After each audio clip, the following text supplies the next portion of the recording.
history of civilizations, history of all kinds, and um, while of course the United States have made mistakes and is not perfect and it has at times done things that are wrong, um, I am of the firm belief that the United States has been the greatest force for benevolence in world history, and um, this is again not to excuse mistakes or bad things, and but that is, I think the evidence for the United States being a benevolent force in the world is overwhelming.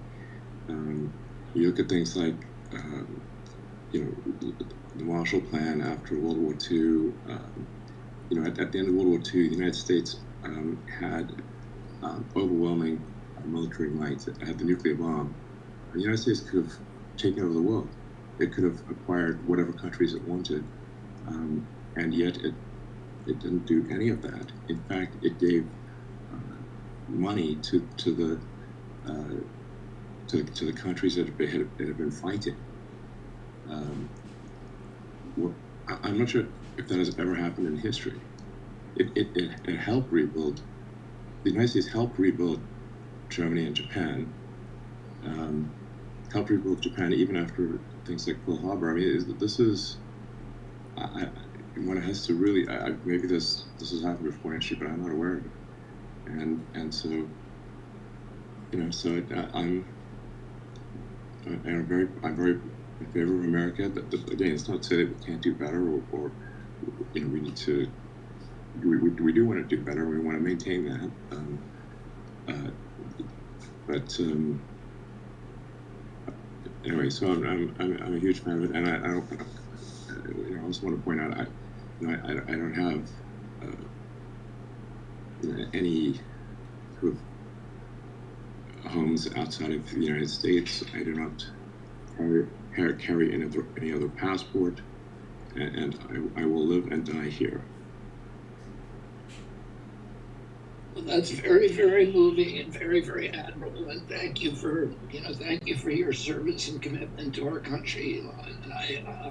And I've been watching you and watching the way that you've been mischaracterized by the press, mischaracterized by people in my party, the Democratic Party, as somebody who is a threat to democracy, when everything that you have done has indicated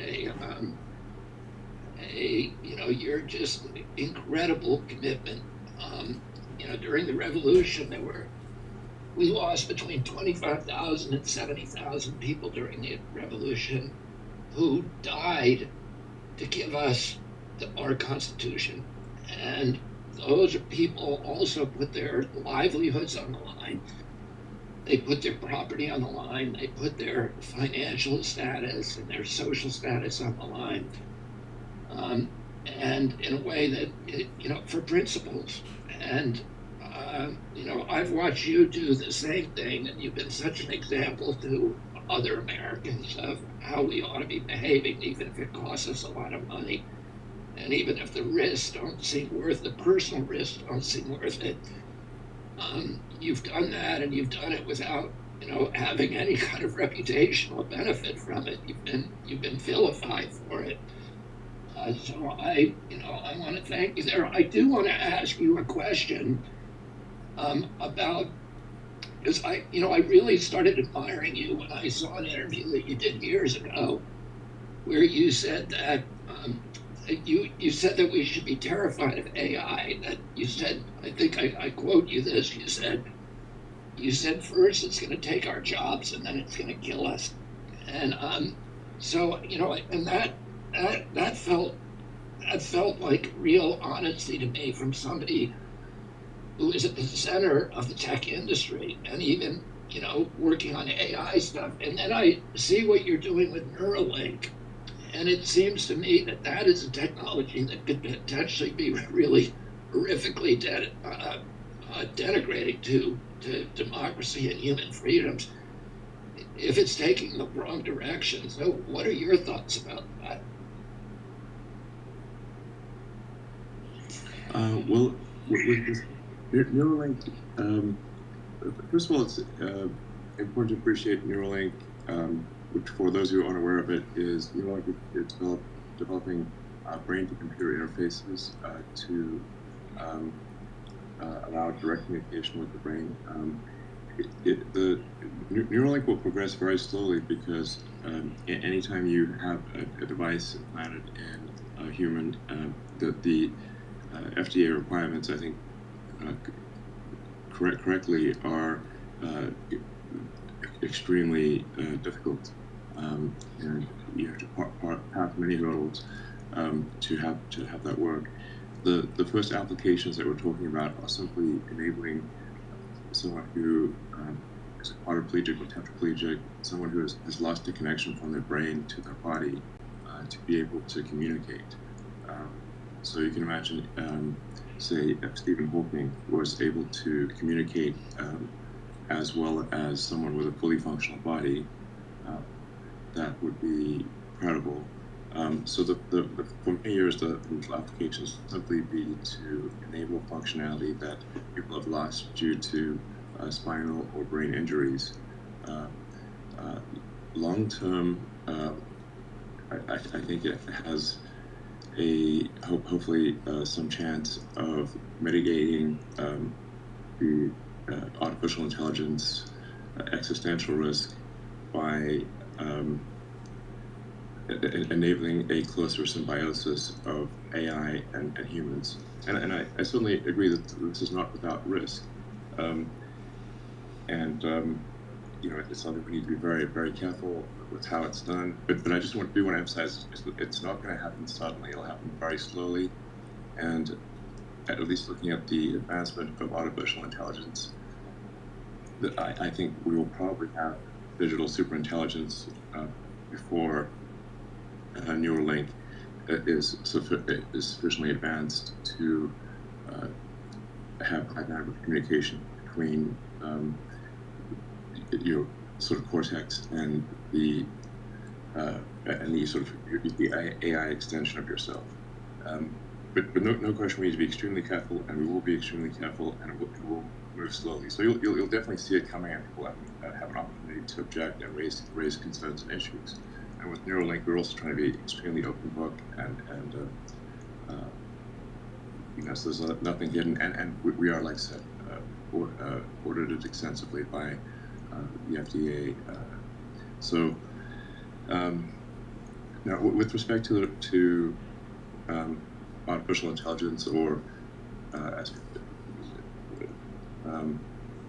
more digital superintelligence, like there's levels of artificial intelligence that are not dangerous. Like I don't think your self-driving cars are really dangerous, or having better autocorrect is dangerous. But it's when you have some deep intelligence that is far smarter than the smartest human, that's where things could get dangerous. Now, I don't want to go too far down the AI rabbit hole because that's a big one. But it's not that I think that digital superintelligence or AGI is definitely a bad thing. I just think it's a very powerful technology, and that there's certainly risk of it being a bad thing and acting in a manner contrary to the interests of humanity, and that we need to be cognizant of that risk, and we need to just be very careful and thorough and do our best to ensure that it is beneficial rather than harmful. Yeah. Yeah, I mean,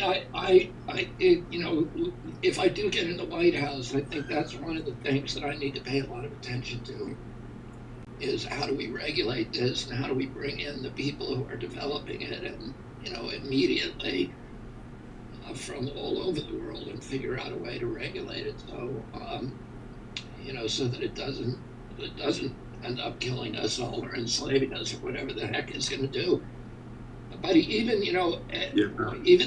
even self-driving cars, I think something like 40% of the jobs in America are from are driving jobs or involve driving. And if you get rid of those jobs, like even Uber jobs, which are an entry level, which we could do in the next decade or not. I mean, it's going to be a really difficult challenge for our country to figure out, um, you know, uh, what to do with all these. And I'm using a very bad characterization, but surplus humans, because that's what a lot of people are going to feel like.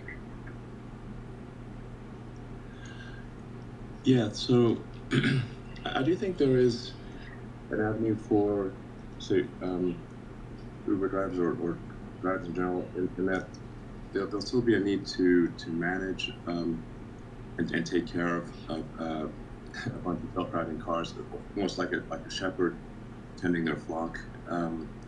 And so I think it actually could end up being a good thing in that, instead of driving one car, you can actually manage a sort of fleet of 10 cars.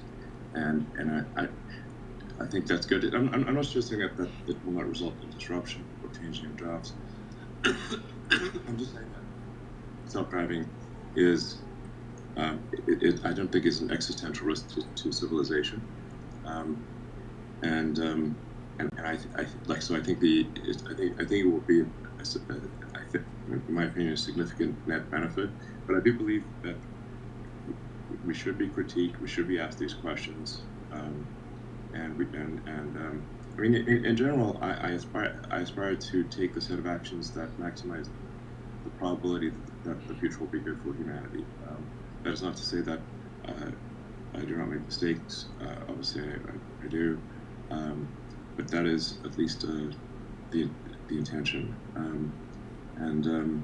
But as I said, I think it's good to have critique. It's good to be questioned. It's good to be pushed on these issues, and it's very important for companies to be as open book as possible.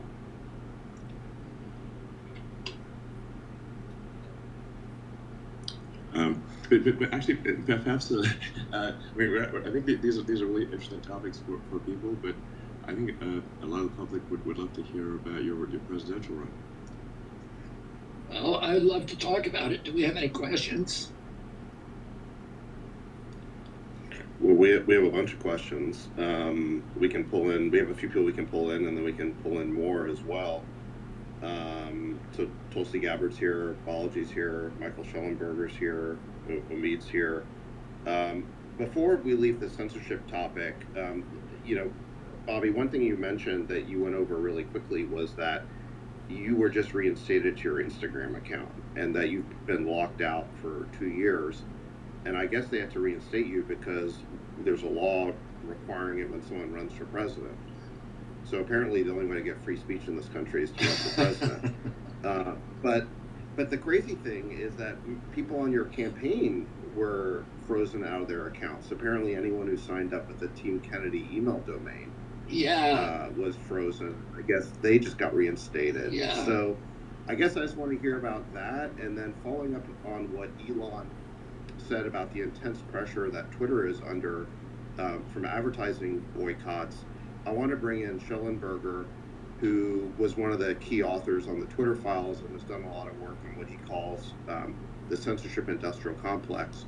So it'd be great to hear from him on how this whole thing gets organized, because I don't think people understand that these pressure tactics are highly organized.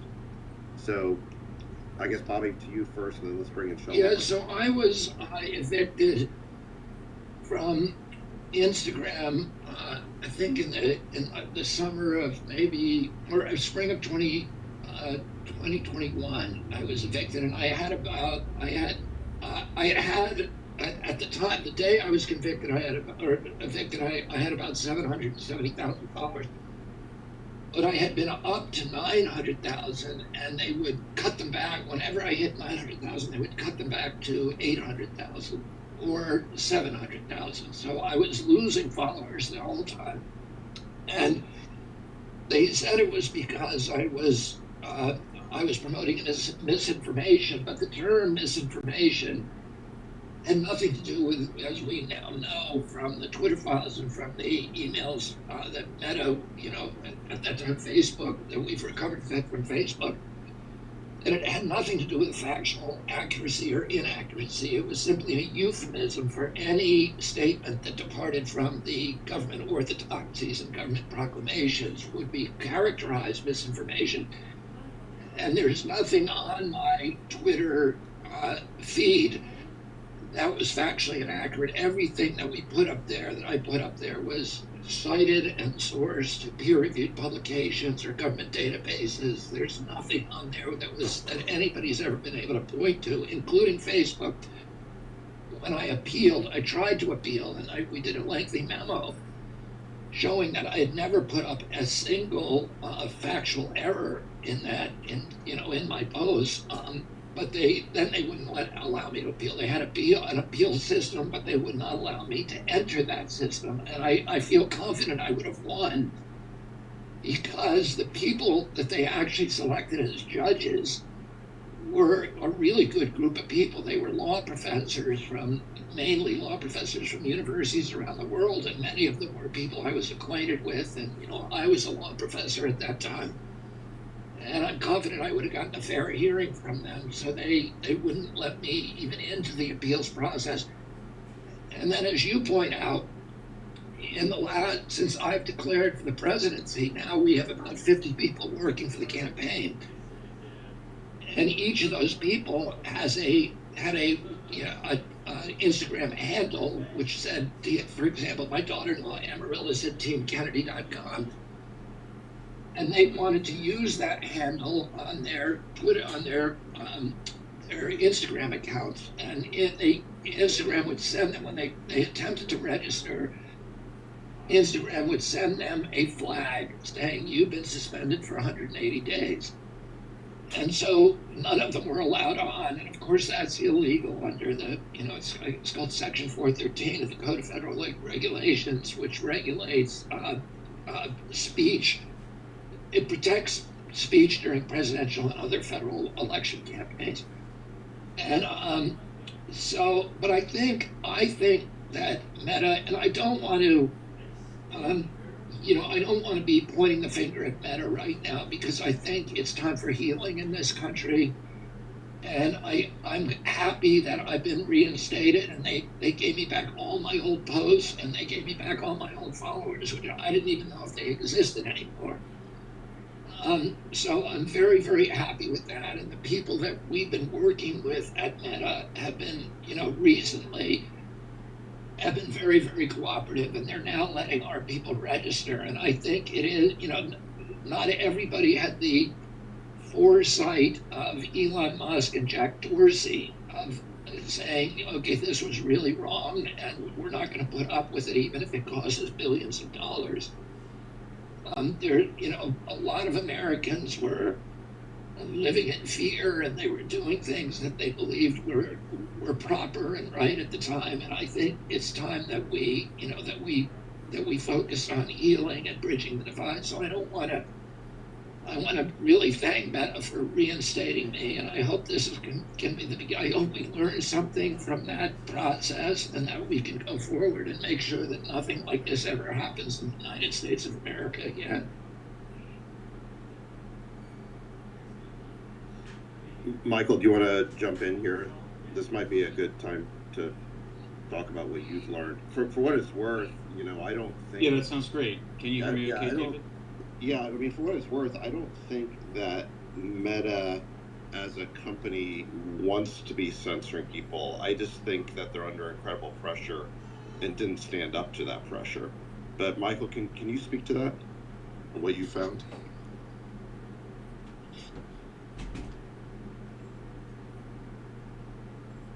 I think we lost him, did we? Hello? Michael? We had you a second. Well, sure, I'd be happy to. And can you hear me okay, David? Yes.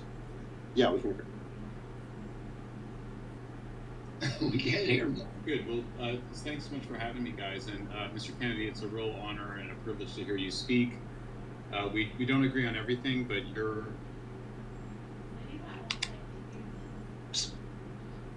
Oh, sorry, guys. Can you hear me okay? We could. You kind of cut out. We lost you for a second. Can you hear me now? Great. Well, first, thank you so much, Mr. Kennedy. Really appreciate your strong remarks. Can you guys hear me now? Yeah. We can hear you. But not anymore. You muted yourself. All right, Michael, maybe we'll go back to you. Oh, there you are. David, can you hear me now? Yeah, we can hear you. Great. Well, first, thanks so much, Mr. Kennedy. It's a real privilege and pleasure to hear you speak so eloquently on First Amendment. Just to build on that, the Twitter is under from government, and Twitter is clearly a platform transparent about the censorship demand. I'm curious if you would support a call that many of us have made that there should be a mandatory requirement by both government officials and by social media platforms to be transparent about the censorship decisions that they're making, because so much of the problem occurs when the censorship is happening behind closed doors and there's no chance to appeal. On the other hand, it's very hard to regulate social media companies by the government, since that would infringe on the First Amendment. So I'm curious if you've thought about the need for requiring transparency by everybody involved, whether it's governments or social media companies, or even advertisers who are demanding that certain content be censored at their behest. Yeah, and actually, Michael, I think that's a really good solution. And if I'm elected, I'm going to call the heads of all of the social media companies into the Oval Office and have a conference and not walk out until we have figured out how to make this work and make it consistent with democracy. And I think you're right. I think David Sachs was right when he said that these companies do not want to be censoring us. They're coming under tremendous pressure from their advertisers and from very, very powerful government entities to participate in the censorship, and we don't even have an idea about all of the different forms of pressure that they're coming because the government, of course, has big contracts with these companies that are existential, and we just don't. That's all not transparent, and I think the companies, if they function more as common carriers, and I'm not saying being declared common carriers, which is kind of the ultimate sanction, that if they continue to censor, that would be something that you would consider. But I think if they function, as you say, almost like common carriers, where all the decision making was transparent and where people felt like they had a right to see the algorithms and to understand the algorithms that were being used to censor speech and to make recommendations, etc. I think that that's a really elegant solution about how to solve these issues. There is some speech. I'm pretty much a free speech absolutist, and I think the remedy for misinformation is information. It's information. And the remedy for bad speech is more speech. It's never censorship. Censorship is by far the worst solution. There are forms of speech that are not protected. Inciting violence is not protected. Pedophilia and solicitations like that are not protected speech, and you can censor those. But if it's protected speech, I don't think it should be censored, but I think in any case, we should understand the logic, the algorithms, and the methodologies, and we should all have access to those so that that's key, because these institutions are now the public square. And, they are the place where speech takes place, that you can talk to other Americans, and we have to figure out a way to integrate them into our democratic value system.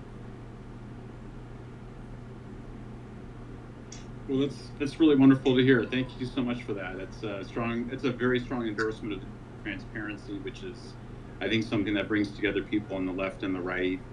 We solve our problems with more speech, not less. And I think that's what the transparency, mandatory transparency by everybody who's demanding censorship, that's what that would give us. So thank you very much. I appreciate that. Let me pull in Omid Malik, who I think has done a bunch of work on the corporate side on sort of boycotts and pressure. Omid, do you have a question or comment? Yeah, absolutely. Thank you so much. Robert, you've spoken eloquently on regulatory capture, whether it's the CDC, the FDA, or the EPA, or even NIH. I mean, how is it that Tony Fauci has over $10 million available to him, even though he's been a bureaucrat for 50 years? These are questions that I hope an intrepid reporter would look into. But I want to just flip it on its head, which is to say, what about corporate capture? The fact that elements within the federal government are actually adversely affecting our economy. So that, as we've touched on here around speech, but it's even worse than that. I mean, the CIA, the FBI, affecting our ability to communicate with one another through these big tech companies that are being pressured by them. But even, as you're very passionate about, using OSHA unconstitutionally to try to force employees around this country for a period to take a shot that many did not want to do, and making them choose between that and putting food on the table. So the two-part question is, one, how do we prevent our Bill of Rights from being violated by private actors when the government uses them to do their dirty work? I'm not just talking about censorship here. I'm actually talking about the deprivation of economic liberty. And then secondly, is how do we get wages up? And is that, then I want to ask you about that specifically. Can you get wages up finally in this country by actually having a border and restricting immigration? Thank you. Yeah, I mean, let me just address that second issue first, which is, yeah, we need to seal our border.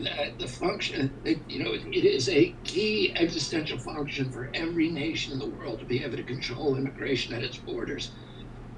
And having millions of people, or hundreds of thousands, in this case, millions of people flowing across the border is not something any nation can or should put up with. And worst of all, it's created a humanitarian crisis at the border. The notion that we have an open border is now a gospel around the world, so that people are flying in from all over the world, from Europe, from China, from Asia, taking full planes to Ecuador, and then there's and being assisted by nonprofit groups and by government groups to actually make their way to the United States border in buses, and that needs to be shut down. And one of the ways that we do it, and a lot of the Latin American and Central American immigration is the direct result of bad U.S. policies in the South, austerity programs, the war on drugs, the funding of death squads, the installation and support of juntas, military dictatorships, and genocides in those countries that have been happening for decades. And we need to address those issues.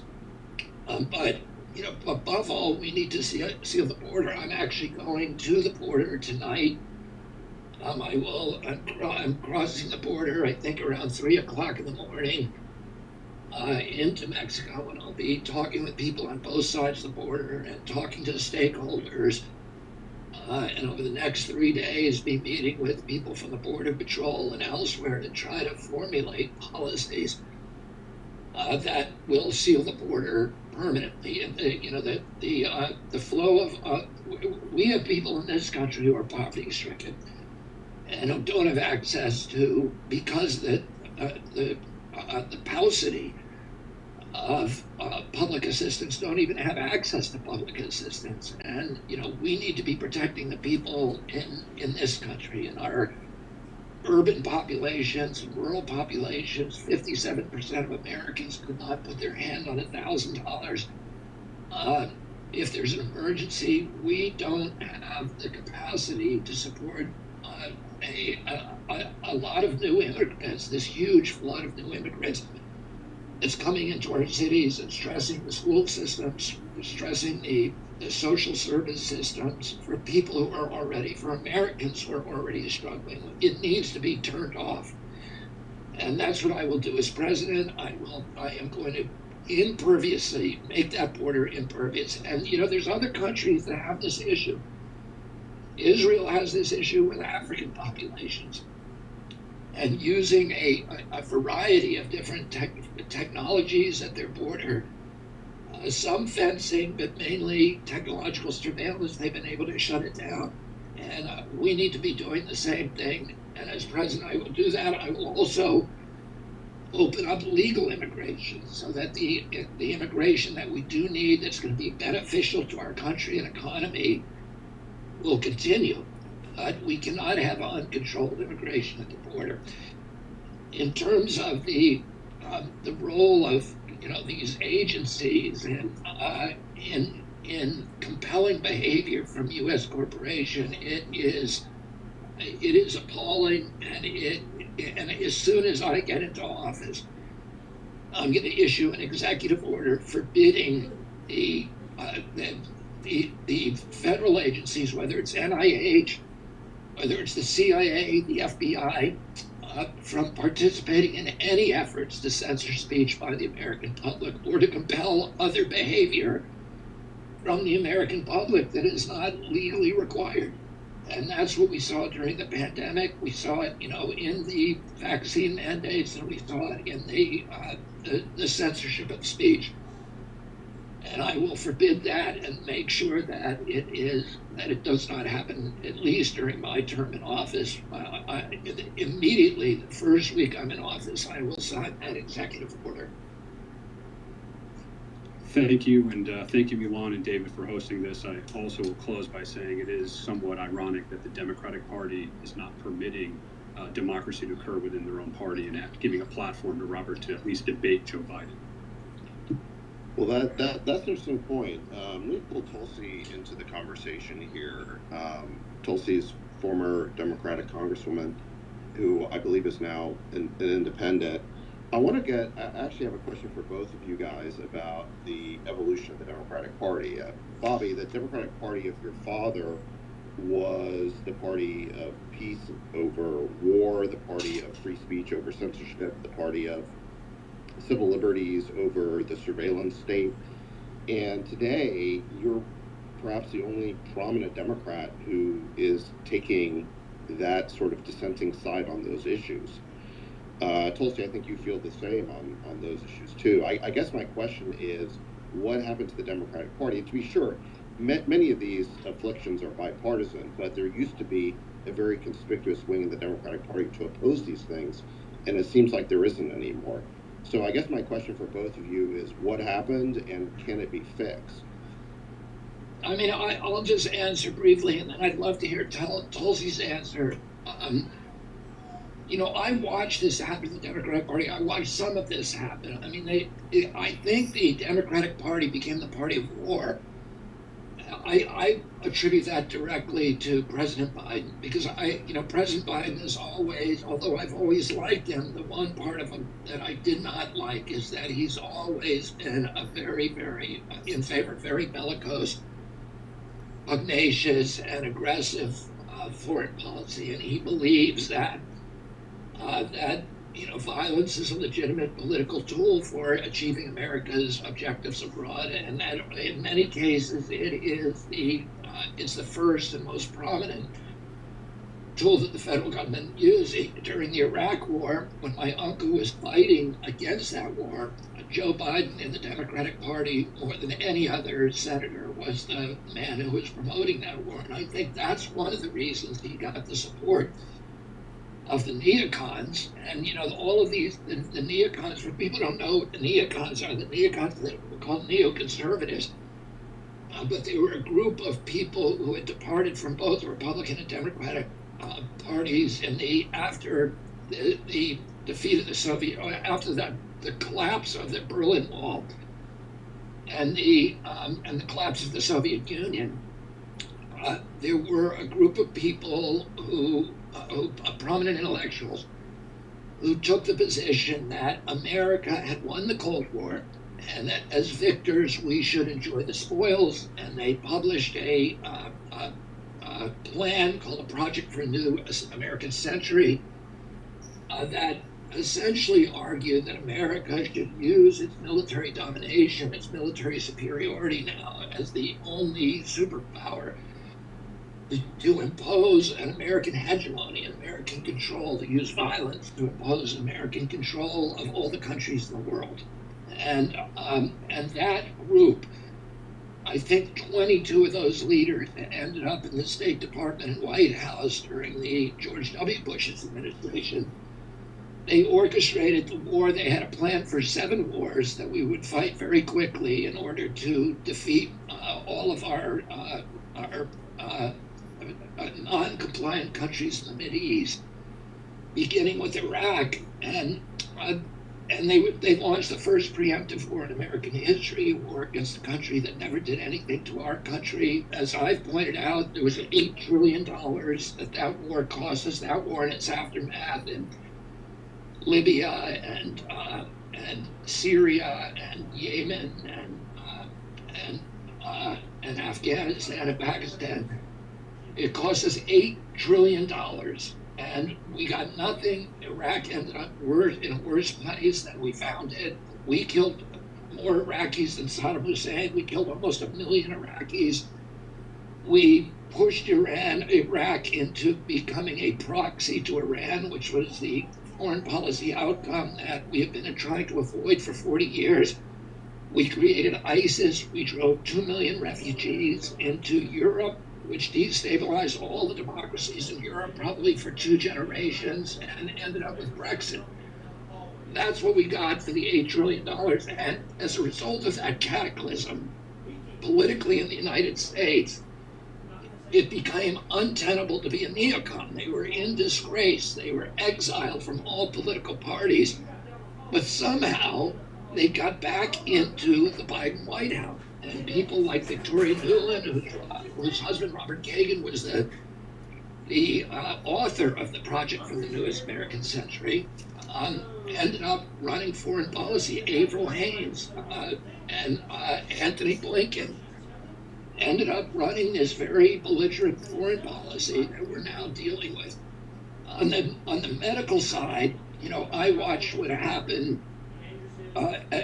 Initially, pharmaceutical companies were on the side of the Republican Party, and Democrats, they were regarded with kind of contempt by Democrats as the most corrupt industry in the country. They paid the 4 companies that manufacture all American vaccines, Sanofi, Merck, Glaxo, and Pfizer, paid over the past decade $35 billion in criminal penalties, more than any other industry. They've paid the biggest criminal penalties in American history. They are serial felons, these companies. They keep doing the same play over and over. And they were not well regarded in the Democratic Party. The Democratic Party has always had a problem, is it cannot accept corporate dollars in good conscience. So the Republicans always had a lot of money. The only people the Democrats could maintain their purity and collect money from would be trial lawyers and the labor unions. But the labor unions declined precipitously, so they went from about 50% to 10% of the American workforce, and we were left with was trial lawyers. And then when President Obama was trying to get Obamacare passed, he shook a golden handshake with the devil, with the pharmaceutical companies. He could not get it. The pharma has more lobbyists on Capitol Hill than Congress, than all the congressmen, senators, Supreme Court justices combined. They give more to lobbying, twice what the next biggest industry, more than any other industry. And President Obama, they could have deadlocked Obamacare forever. So Obama needed to placate them. And the way that he did it was by making this terrible deal where the federal government could not bargain over the price of pharmaceutical products in Obamacare. So Obamacare was going to create this flood of money to the pharmaceutical industry to buy their products for free, for the patients for free, but we could not bargain like you can in Canada and every other nation. You couldn't bargain with them, so they could charge anything they wanted, and that sealed the deal. And all of a sudden, pharma was on the side of Obamacare, And it became permissible morally for Democrats to accept money from pharma. And within a year, Democrats were getting more money from pharma than Republicans. And so that put them on the side of the pro-vaccine side. We kind of divided evenly. And then in 2016, President Trump ran, and 3 times during his presidential campaign, he made the statement that he thought that vaccines were causing autism.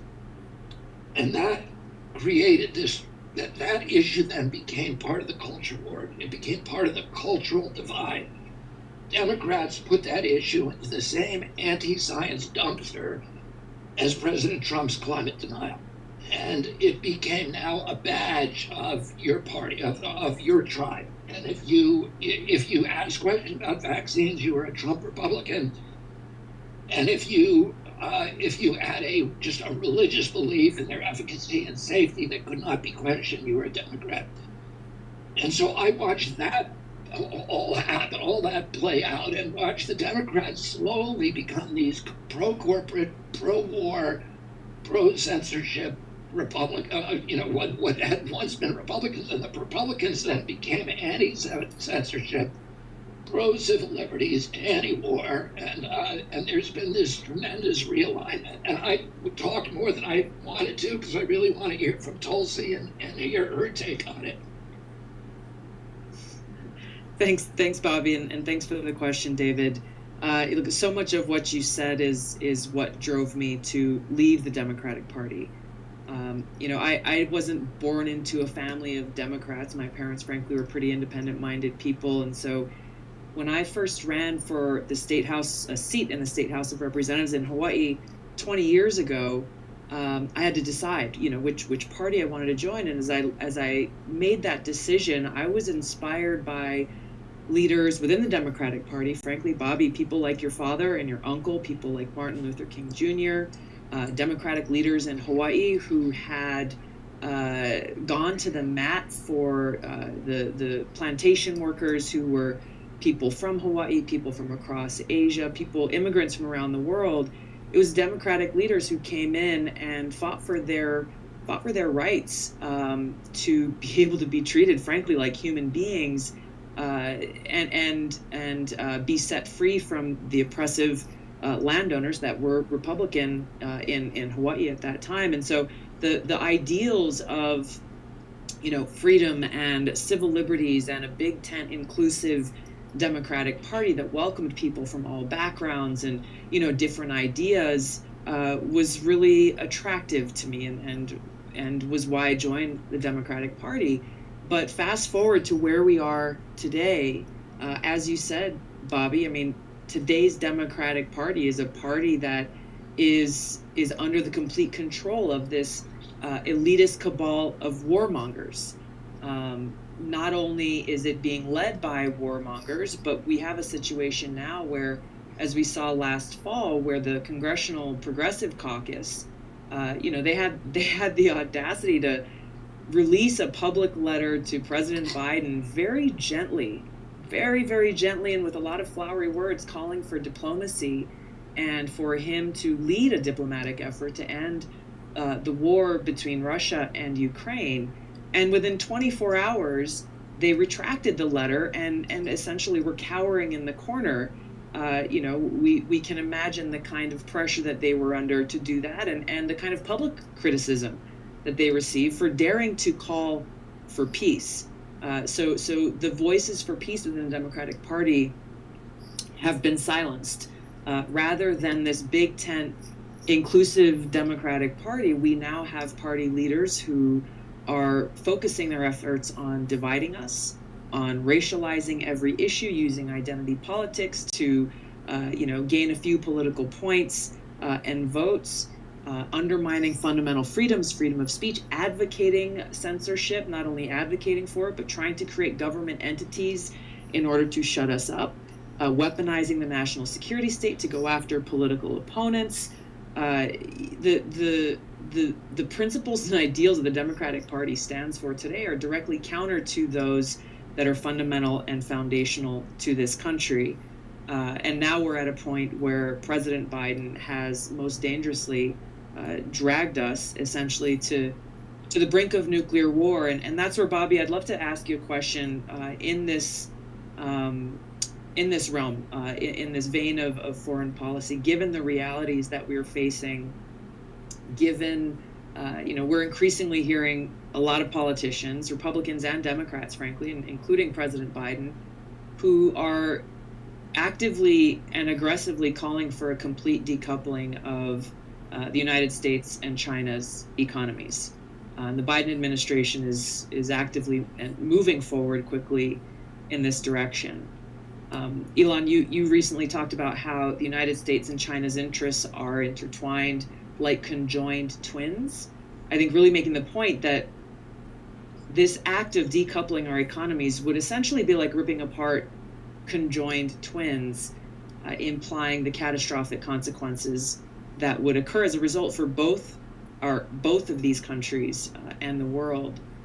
So, Bobby, what would your approach be with the United States' relationship with China? Do you believe that it's actually possible to have a peaceful coexistence or even a win-win relationship with China? Or do you believe that it is a zero-sum game where in order for the United States to win, that China must lose?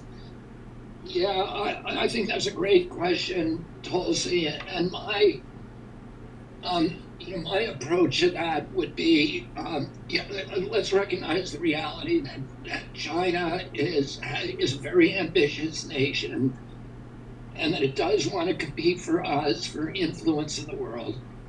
But the reality is it does not want to compete with us militarily. It does not want to have a war with the United States. And China still has, is still a very poor country compared to us. They have the Chinese have per capita about 1/3 the income of the United States. They want to have better lives for their citizens, and they want to compete with us in places all around the world. I think we ought to be competing with them. I think we ought to be competing with them on an economic platform, not a military one. And I feel I'm not scared of the Chinese. I'm not frightened that American ingenuity is going to fall behind the Chinese. I think it will be that kind of competition is a competition that will be good for the whole world. And it's a competition that is a collaborative peace, a collaborative world rather than a competitive world, a kind of collaborative competition, if you will. And, the Chinese do not want to have a war with us.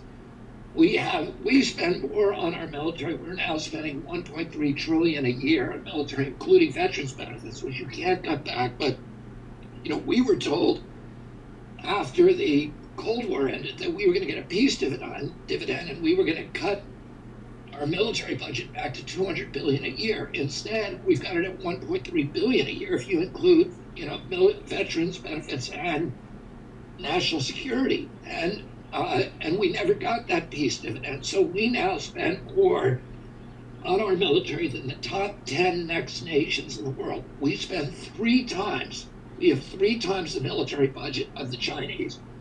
The Chinese we have 5 times the nuclear weapons of the Chinese. The Chinese cannot and do not want to compete with us militarily. The Chinese have about 1.5 military bases in the world. We have 800. So it's kind of a self-fulfilling prophecy that says, oh, the Chinese want to be our enemy and have a military competition. They don't. What we should be doing is de-escalating the military pressure on China. We should be talking to China, for God's sake.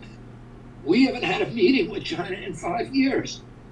We know what our objectives are. We want to rebuild our industrial base in the United States. We don't want the Chinese to take that from us. And any negotiations with the Chinese should not be about military swaggering. It should be about how do we have an economic relationship with you that is going to benefit all parties the way that every good economic relationship does. And here's what our objective is in the next round of negotiations is we want to rebuild our industrial base here in the United States, and any agreement that we make, any transaction that we make with the Chinese, that should be foremost in our minds. How do we do that? But I'm not, the Chinese have been doing a lot better than us because they've been projecting economic power abroad, and the world likes that. We think the world is on our side, but it isn't. All we've got, the only people who are supporting this, this pugnacious, bellicose relationship with China are Australia, New Zealand, Korea, Japan, Britain, Canada, and the United States, and we're pretty much alone in the world. The rest of the world is looking at us and saying, "What the heck are you doing? Why are you trying to create a war with China? Why are you fighting them over? Why are you making Taiwan a military issue? Let's let Taiwan and China work out that issue on their own and back off militarily, and try to have they don't want war, they want peace, and they want prosperity, and that cannot happen where there's a war. So let's de-escalate the war talk, let's compete economically, and let's talk to them and figure out a way that we can have a smart negotiation where we do better because of China, rather than giving away the store and exporting jobs, which all the other treaties have done. Instead, let's figure out how to have an economic relation, a financial relationship with them that rebuilds the American industrial base. Thank you, Bobby.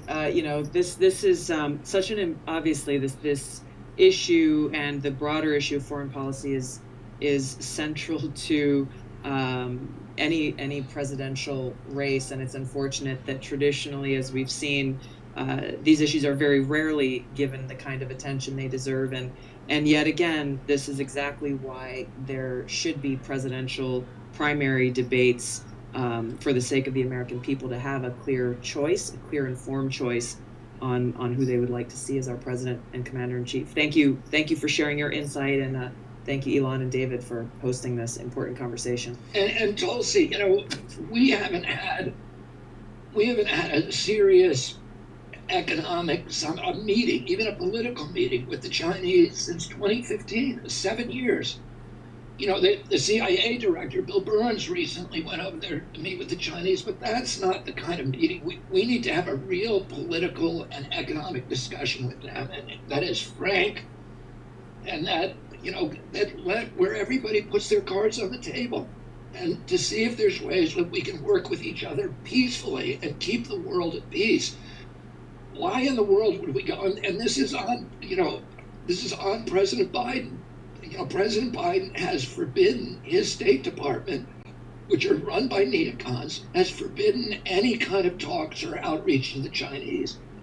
That is outrageous. It is exactly the opposite of what Dwight Eisenhower was trying to do, to find the road to peace with the Russians, which was disrupted by the CIA's misbegotten U-2 flights. And then my uncle tried to do the same thing. Let's have peace with Russia. Let's have peace with China, and let's all enjoy the prosperity of healthy economic competition.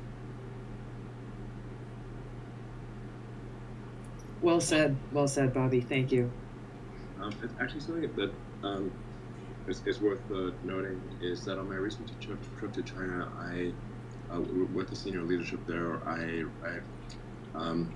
we had, I think, some very productive discussions on artificial intelligence risks and the need for some oversight or regulation.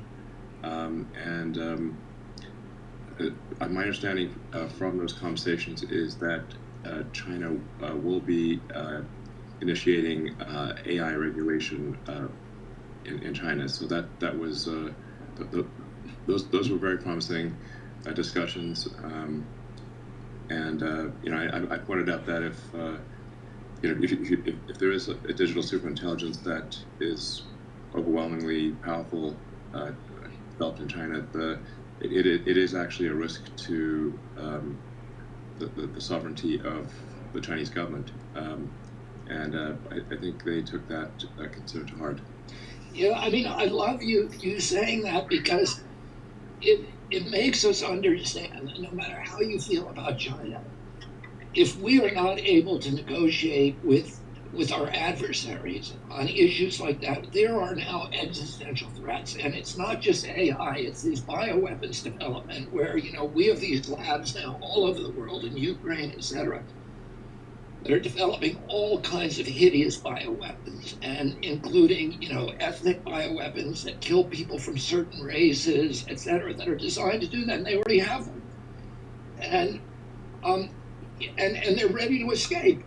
And every country in the world has wanted to ban bioweapons. We initiated. Richard Nixon signed the bioweapons treaty in 1973. Got all the countries in the world to agree to stop developing them. But we, the CIA, continue to secretly develop them. And then after 2001, we passed the Patriot Act and we relaunched the bioweapons arms race. So now every country in the world, or many, many countries, are now developing them. We should shut the whole thing down. COVID was clearly a bioweapons problem. And you saw what that did to us. What if it was a real disease, a disease that had a 50% mortality, like dengue fever, Ebola, or one of these other really deadly viruses? They've got those in the labs too. What if that was the one that escaped? Let's shut it down around the world. Let's have a real shutdown of all bioweapons development, have verification of that. And then let's sit down with the other people from Iran, from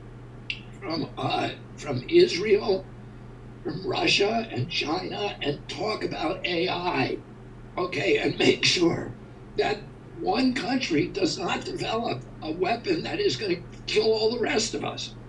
We need to have, you can't just have one country regulating this. China alone cannot be regulating the development of digital superintelligence. You need the United States and China. All of us need to be participating. All of us need to be able to police the research that's happening in other countries. And we need to have transparency and protection. Otherwise, we are headed down the road to a very grim dystopian future for all of humanity. We are beyond the point where we can afford the luxury of not negotiating about these things with the other powers in the planet. And, we need a president who is aware of these threats to humanity and sees himself as the guardian of all of humanity and is thinking about this 24 hours a day. How do we avert this kind of future, a bioweapons extinction or an AI extinction? It's beyond, we cannot afford not to negotiate about this stuff anymore. And or allow all these agencies. The CIA is developing this stuff too, and we have no idea. They are not friendly to the American, the American system. I talked to Mike Pompeo the other day, and he said when he was at the agency, he was very candid and really smart about the agency. And he said when he was there, he did not do a good job of dismantling agency capture at the CIA. And he said if you take the upper echelon at that agency, is made up almost entirely of people who do not believe in the institutions of the United States and democracy. And, and I think that's absolutely true from everything I know, and I know a lot about that agency. And we have got to get off a war footing, which gives these institutions the excuse to be super secret and non-transparent and pretend we're at and put us in a security state where they can develop all these crazy technologies in secret that are going to kill us all. It's crazy. It is, Bobby, and that really gets to your central point about diplomacy. And Elon, your example of what can come about when we're just really willing to have a conversation. The President of the United States should be trusted by the American people to put the well-being and interests of the American people at the forefront of the decisions that he or she makes. there are common threats and concerns that exist with people around the world. We don't live in vacuums. And while we may have differences with other countries, things like AI, things like the threat of nuclear war, things like protecting our environment so that we as humans on this planet have clean air to breathe and clean water to drink, and that we can grow food to survive.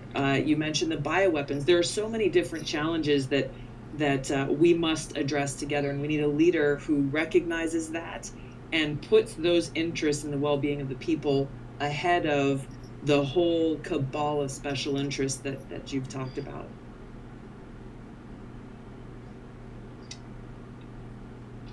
All right, thank you, Tulsi.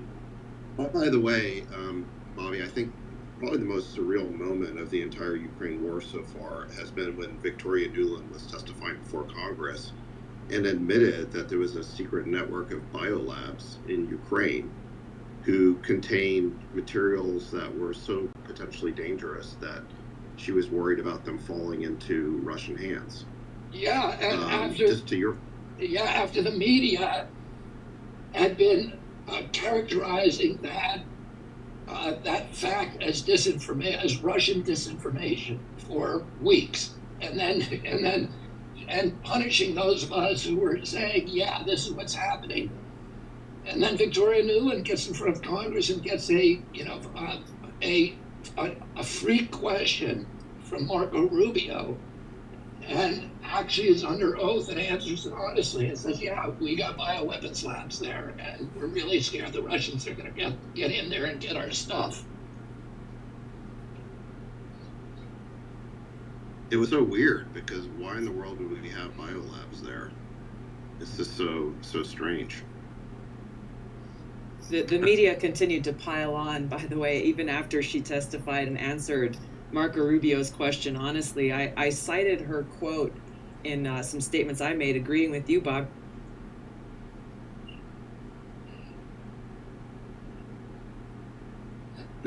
Tulsi, Did we lose Tulsi? Sorry. Oh, there we go. Especially in a time of war where they would be vulnerable to whatever pathogens might exist in those biolabs being released and causing threat to the world. Ukraine has blacklisted me from visiting their country ever again, and I was posts that I put on social media sites were banned or shadow banned because of this claim of misinformation and disinformation.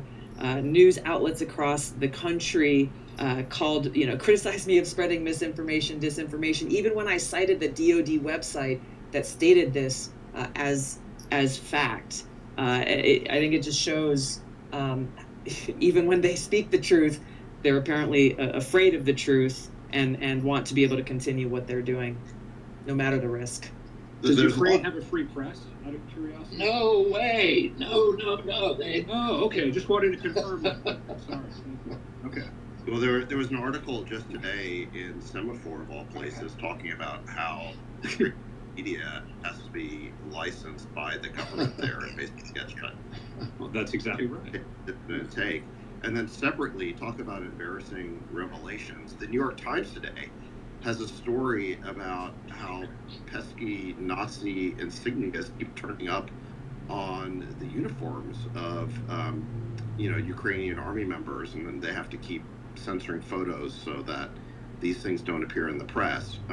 Of course, the New York Times says that the biggest problem with this is not that advanced Western weapons may be finding their hands into the hands of neo-Nazis, but rather that this will play into Russian propaganda. But regardless of what it is, again, it's one of these embarrassing data points that show that we're constantly being fed information about this war, and then these things pop up, and you realize that they may not be telling us everything. I mean, we've been propagandized with these comic book depictions that are now formulaic, that there's a bad guy, he did a bad thing, it was unprovoked, and the United States needs to go in and fix this situation by the people he's victimizing.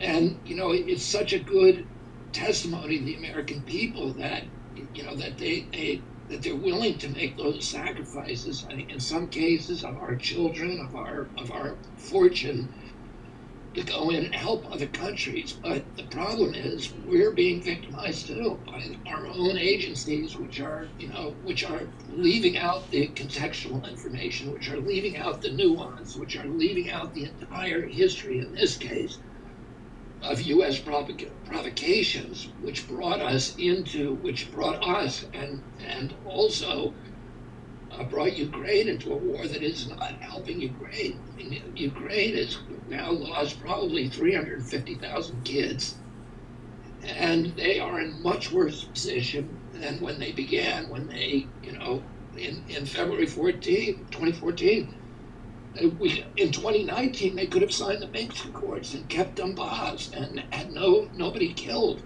and they're never gonna get back to that place again. And as you guys understand, the Russians are not going to win this war. They cannot afford to win this war. This war is existential for Russia, and it would be like us losing a war in Mexico. You mean Ukraine?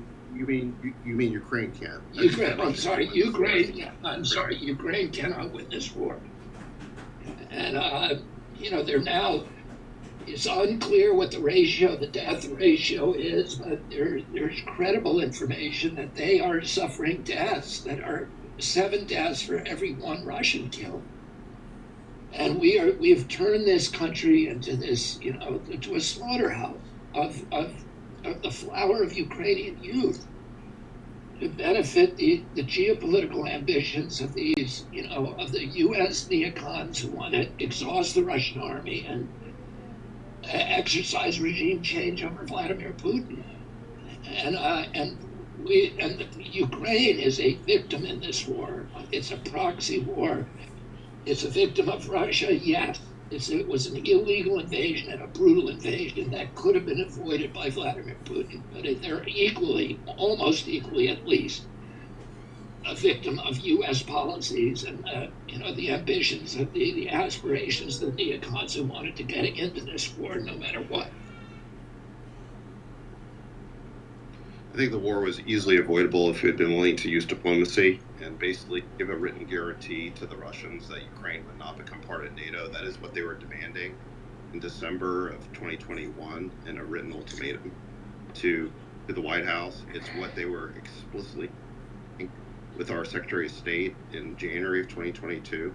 And those negotiations ended where we said we wouldn't close NATO's door. And then, like you said, the other thing we didn't do was give support to the Minsk agreements, which would have provided some limited autonomy to the ethnic Russians in the Donbass, and that would have solved that sort of civil war that was going on there. If we had just done those 2 things, I think there's a really good chance that this war never would have occurred. And, a lot of people say, well, you can't know that. But the point is we tried.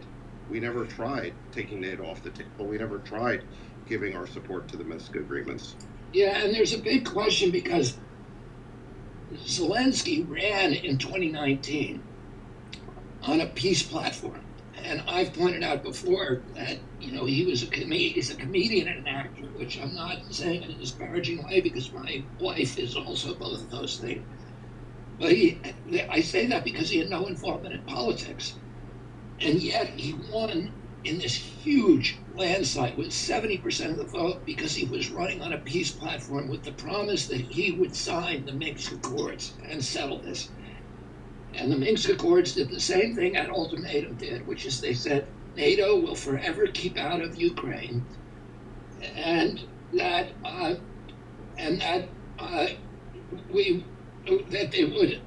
Donbass would be made an autonomous region within the Ukraine that was still governed by the Ukraine, but would be able to retain its own language and culture and be able to protect its citizens against violent aggression and deadly aggression from forces like the Azov Battalion and other hostile forces within the Ukrainian government. And by the way, the Donbass voted 90-10 to leave the Ukraine and join Russia, to join the Russian Federation, 90-10. And the Russian Vladimir Putin said, no, we don't want you. We want Ukraine to stay a complete country. and that was, and then they agreed. Russia agreed, France agreed, Germany agreed on the Minsk Accords, which was that a reasonable settlement. Keep NATO out of the Ukraine. And why, my uncle, President Kennedy, used to always say, if you want to, the only way to have peace is if you put yourself into the shoes of your adversary. And he gave this very famous speech on July or June 10th. So 5 days now, it'll be the 60th anniversary of American University, his most important speech, which turned the country around on the atmospheric test ban treaty. It was the first test ban treaty. It was the first treaty of the nuclear age. It was the first treaty to ban certain use of nuclear weapons. He and Khrushchev agreed on it privately without involving the State Department. The State Department opposed it, the military opposed it, Congress and the Senate opposed it, but the American people ended up supporting it after he gave this speech and then did a national tour. But that speech was a fascinating speech because he was explaining for the first time to the American people the role and the suffering that Russia had endured during World War II. Because I grew up in a generation where we were told that America had won the war against the Nazis. And, we were watching shows like Combat with Vic Morrow every week on TV, and that showed how Americans had been the victor, and, and without America, the world would have been lost. My uncle was telling the American people, that's not true. The people who beat Hitler were the Russians, and they made a sacrifice that is unimaginable to anybody else in the world.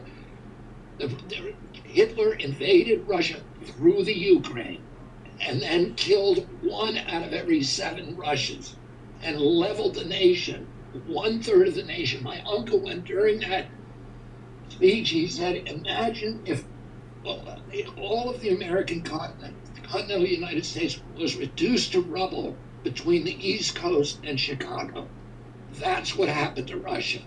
You've got to understand that if we're going to have peace with this country. And, we need to understand that today. We need to put ourselves in the shoes. By the way, it's not just Putin.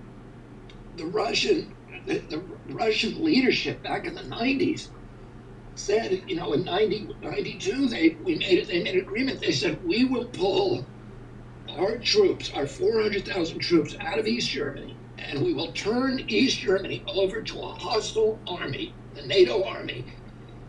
And the concession that we want from you for that is that you will not move NATO to the east. And President Bush famously told them, we will not move NATO 1 inch to the east. Then the leader of the neocons, Zbigniew Brzezinski, the grandfather of all the neocons, in 1997, laid out a plan for moving NATO into every one of the former Russian satellite states. And at that time, George Kennan, who was the most important diplomat in American history, he was the architect of the Cold War containment policy. He was a deity in terms of American statesmanship and diplomacy. He said that if you move NATO to the east, as your president, neocons have been planning, it will be a calamity that will end in forcing the Russians to violence, because you are intruding on their national security. Bill Perry, who at that time was the Secretary of Defense under Bill Clinton, threatened to resign because he said this is a formula for war with Russia. And this is long before Putin came in. Bill Burns, who was the U.S. ambassador to Moscow at that time, said the same thing. He said this is a formula that is going to force the Russians into war. Bill Burns, incidentally, is now the head of the CIA. So these were the most important diplomats who were saying, if you move NATO to the east, you're going to force the Russians into war. And we moved it to every country except one, Ukraine. And then we said, and that was the one where Russia said it is a red line. Bill Burns, in fact, wrote a note, a memo from Moscow to the State Department saying, "Niet means niet." And he said, if you move it into the Ukraine, they are going to go to war. They're not. It is a red line that you cannot cross. And yet the neocons got, they did as much as they could up through the Bush administration. Then they were in exile. Then they came back in Trump, and what else did they do in Trump? They got rid of 2 nuclear treaties. So we walked away from 2 treaties, the intermediate nuclear weapons treaties, that banned intermediate nuclear weapons stationed anywhere near Russia. And we unilaterally walked away from that, and then we installed Aegis missile systems in Romania and Poland that were nuclear capable, that can fire Tomahawk missiles and get to Russia in a few minutes and decapitate the entire leadership. The Russians said, okay, you got that, we're putting up with it, but we're not going to put up with that in Ukraine, because Ukraine is 400 miles from Russia. You'll be able to decapitate our leadership in seconds. And that is likely to destabilize the entire region and lead to a preemptive strike. And yet we did it anyway. And it's dumbfounding what we did. This is like sleepwalking into World War I. This is exactly what happened, in World War I, where you had these great powers acting like idiots and sleepwalking into this, war that accomplished nothing. And now we're right on that. Now we have nuclear weapons, and we're going up. We're picking a fight with a country that has 1,000 more nuclear weapons than we do. It's just insane.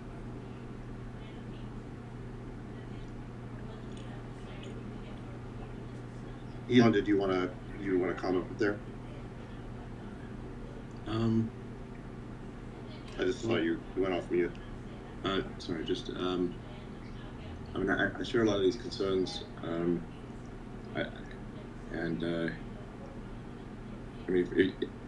think certainly if there's not some kind of peace or ceasefire that is figured out soon, I agree that we're essentially sending the flower of Ukrainian youth and Russian youth. I think very, very few of those people actually want to be there to die in the trenches. And I think it's morally reprehensible if diplomats are having fine dinners while all these kids are dying in trenches. It's just crazy. If I may ask on the energy subject, what are your views on nuclear power? Well, I'm hesitant to get in a fight with Michael Schellenberg here, because he and I have been disputing this for years. But what I've always said, Elon, is that on nuclear power, I'm all for nuclear power if you can make it safe and you can make it economical. And right now, it's just so far from being either. And it's not me saying it's unsafe. It's the insurance industry. The insurance industry regards this nuclear power as so unsafe that they will not give them an insurance policy. And we've seen their record. The record is horrific. What's happened in Fukushima, where there's probably a square mile of these tanks that they put water in every day because it's contaminated water. They're trying to keep it out of the Pacific, but there's no way to ever stop it. They're building these huge tanks, and you can look on the internet. They go all the way to the horizon. We've watched what happened in Chernobyl, etc. But putting aside the past performance of this industry, which has been cataclysmic, you just, if suddenly they get a technology that makes them safe, and get an insurance policy so that we don't have to worry about it. Right now, they've gone to Congress. They can't get insurance, so they've gone to Congress and, in a sleazy legislative maneuver in the middle of the night, passed the Bryce-Anderson Act, which absolves them from liability. It gives them immunity from liability. So they're just like the vaccine industry. There's no incentive for them to behave because they don't have to pay the cost. The homeowners pay the cost. My insurance policy in my home in Mount Kisco had a provision in it that said this does not insure you against radiation from a nuclear accident at Indian Point. it was my, so they shifted the burden to me, and an industry shouldn't be allowed to do that. And then secondly, it's so catastrophically expensive. To build a solar plant costs $1 billion a gigawatt. A wind plant costs 1.1, 1.2. A coal plant costs about 3.6 billion a gigawatt. The last nuclear power plant built cost 14 billion a gigawatt. So, and then you have to pay for the mining of the uranium. You have to pay for the technicians. You have to pay for the outages. You have to pay for the storage of the waste for the next 30,000 years, which is 5 times the length of recorded human history. And no utility in the world will build a nuclear power plant unless it's fully subsidized by the public. So, I believe in free market capitalism. We could make energy by burning prime rib if we wanted to, but why don't we take the cheapest way to make energy, which is going to be some alternative that is not nuclear. If you can make nuclear competitive, I'm for it. But I am a free market absolutist, and I believe that we should take the cheapest form of energy. We should have no subsidies, no externalities, and all the companies should have to internalize their costs the same way that they internalize their profits, and that means the cost of pollution. You can't have a company that can put acid rain, a coal company acidifying every lake in the Appalachians